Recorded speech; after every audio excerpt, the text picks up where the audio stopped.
Hi hello welcome to Mee TV news. నేను మీ Mounika. Motivate, educate, entertain.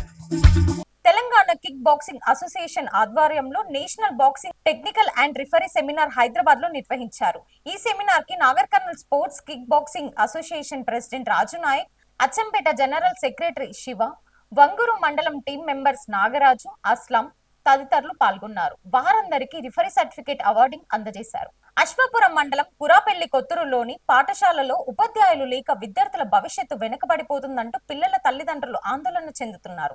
ఇక్కడ పాఠశాలలో 5వ తరగతి వరకు ఉన్న 48 మంది విద్యార్థులకు ఒకే ఉపాధ్యాయుడు ఉండడంతో విద్యార్థులకు విద్యా బోధనలు సక్రమంగా జరగడం లేదంటున్నారు. ఈ పాఠశాలకు ఉపాధ్యాయులను కేటాయించాలని స్కూల్ కు తాళం వేసి స్కూల్ ముందు ధర్నా చేపట్టిన పిల్లల తల్లిదండ్రులు ఇప్పటికైనా అధికారులు కళ్లు తెరిచి ప్రజాప్రతినిధులు మా పిల్లల భవిష్యత్తుపై దృష్టి పెట్టాలని కోరుతున్నామన్నారు. ఏజెన్సీ గ్రామ విద్యార్థుల తల్లిదండ్రులు పీనపాక, మనుగూరు, అశ్వాపురం మండలానికి ఒకే ఎంఈఓ కావడంతో ఈ దుస్థితి ఏర్పడిందని విద్యార్థుల తల్లిదండ్రులు ఆవేదన వ్యక్తం చేస్తున్నారు.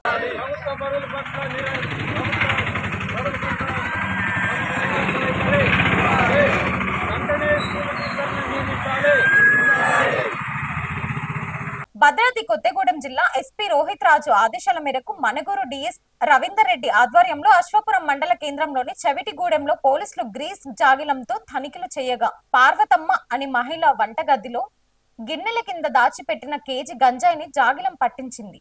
ఇంతకాలం పోలీసులు కళ్ళు కప్పి గంజాయి వ్యాపారం చేసిన వారికి ఈ జాగిలం తోటి చుక్కలే. ఏ మూలన పెట్టినా, ఏ గోతిలో దాచిపెట్టినా ఇది ఇట్టే పట్టిస్తుందట. గంజాయి వాసనను పసిగట్టిన ఆ జాగిలం వంటగదిలోకి వెళ్లి గంజాయిని పట్టించింది.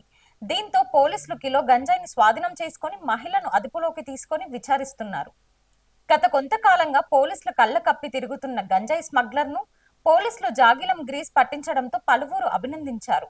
గంజాయి స్మగ్లర్ ఆటలిక సాగవని, గంజాయి విక్రయాలు జరిపితే కఠిన చర్యలు తప్పవని సిఐ అశోక్ రెడ్డి అన్నారు.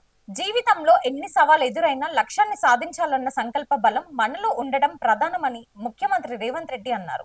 అమెరికా పర్యటనలో ఉన్న ముఖ్యమంత్రి న్యూయార్క్ నగరంలో భారత ఆంధ్ర క్రికెట్ జట్టు క్రీడాకారులను కలుసుకున్నారు. వారిని కలుసుకున్న సందర్భంగా తనకు లభించిన ఒక అమూల్యమైన అవకాశంగా భావిస్తున్నానని ముఖ్యమంత్రి రేవంత్ రెడ్డి అన్నారు.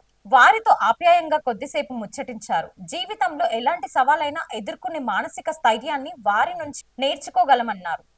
వారిలోని స్ఫూర్తిని అభినందిస్తూ వారికి ముఖ్యమంత్రి శుభాకాంక్షలు తెలిపారు. రంగారెడ్డి జిల్లాలోని కొంగరకలంలో ప్రొఫెసర్ జయశంకర్ జయంతి వేడుకలను కలెక్టర్ శశాంక్ ఘనంగా జరిపారు. తెలంగాణ రాష్ట్ర విభజన కోసం ఆయన ఎనలేని సేవలు చేసి పోరాటాలతోనే సాధ్యపరుచుకున్నారన్నారు. ప్రొఫెసర్ జయశంకర్ నిస్వార్థపరుడు, త్యాగశీలి, బహుముఖ ప్రజ్ఞశాలి.